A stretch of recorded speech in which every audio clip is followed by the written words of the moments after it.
Okay, next up is just a brief explanation of the lock shield valve and the manual valve. So the manual valve is the one that you'll generally have a cap on, and it allows you to either open or close the valve. And a lock shield valve is one that will just turn without actually affecting the spindle. Now the manual valve, its job is to either shut off the flow of water or to leave water flow into your radiator. So it's either fully shut or fully open, whereas your lock shield valve will be set at a certain height. Your lock shield valve is to let a certain flow rate of water into your radiator, and the manual is to either have it on or off. Now that's why you generally replace your manual valve with your TRV, because it's what the TRV is what dictates whether there's water flowing in or out of your radiator. Now if you do happen to replace your lock shield valve with a TRV, you will want to note down how many turns it takes to close the valve, because you're then going to turn the valve, probably your manual valve on the other side, into a lock shield valve. How you do that is open it up to the same extent as your previous lock shield valve, and then you put the lock shield top on it. Okay, so next up is how to actually refill your system. Now, first thing you want to do is close all of your bleed valves on your drain cock. If you happen to have an open system with the feed and expansion tank, you can open up your valve feeding that, and that will allow water to flow back in. Then, once you have the water flowing back in, you can go down to your bottom floor and start opening up the bleed valves one by one on a rad. So, your first rad, open up your bleed valve, leave it open until a little bit of water comes out, and then close it off. Repeat the process on the bottom floor, and then move upstairs. Do that floor by floor until all your radiators are full. What you can do then is turn on your heating system, and this may pump around any water that's left in the system into your radiators, so you may need to bleed them again. Now the next thing we're going to go through is how to actually refill your closed system. Now this is a little bit more complicated. You will have to locate the valve on your filler loop. Once you've located that, you can open up the valve. However, you will need someone down at your boiler having a look at the pressure gauge. Now, either contact the manufacturer or have a look at your manual and see what the optimal pressure is for your boiler. Once you have that, like I said, one person at the valve, open that up.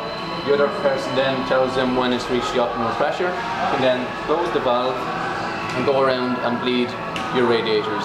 Again, you do them one by one, but this is a slightly more time consuming process, because as you bleed a radiator, you will see the pressure go down on this, so you will have to top it up a couple of times before you have all your radiators refilled with water. Again, what might happen once you have all your radiators filled with water, you can turn your heating system on and it may pump some air around to the radiator, so you may need to bleed them again. But that should be your system refilled. Okay, so now we're just going to give you a quick run through on how to rebalance your system. Rebalancing your system is just redistributing the actual flow of hot water slightly to heat up colder radiators, and if you have any radiators that are very warm, cool them down a slight bit. So what you'll have to do is go around to your lock shield valves. So like I said, if you have a radiator that happens to be very warm, what you can do is reduce the flow of water going into it by closing the lock shield valve about half a turn to a turn. You can then go to one of your colder rads and open up the lock shield valve on that by about half a turn to a turn, corresponding with how much you've either opened or closed the previous lock shield valve, so you're not affecting the flow rate of water going around your system.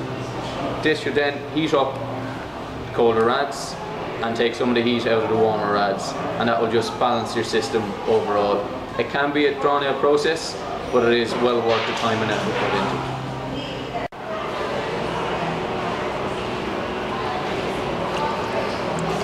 Okay, so the next thing I'm going to show you is this drain down avoidance kit. So you have two wedges here, and you can use these if you happen to have an open system. The way they work is by stopping the inflow of air or water into your expansion pipe and your inlet pipe into your heating system. The idea is if no air or water can get into the system, then any fittings you open up down below, water shouldn't come out of them. Now, just the one thing to be aware of these, you can only do one radiator at a time. You don't want to have multiple radiators off, because that will allow air to get into the system and it will cause a leak. Now, it is only a temporary solution. When you have any fittings open, you should put a blank on. Very simple to use though. You insert one and wedge it into your expansion pipe here, so that stops the inflow of water or air, and again into your inlet pipe of your heating system to stop any more water going into the system and causing it to come out at the fitting you open up down below. So it's great if you just want to remove one radiator at a time, or you just want to replace a place a TRV onto one radiator. But again, if you're leaving that open for a long period of time, ensure that you blank off any of the fittings. Thank you for watching our how-to video on how to drain down your heating system and fit TRVs. I hope it has given you the confidence and knowledge that you need to complete your project at home. However, if it hasn't, you can contact us and get our detailed notes which correspond with this class, or you can look at our other how-to videos on our YouTube channel, YCDI Liffey Valley.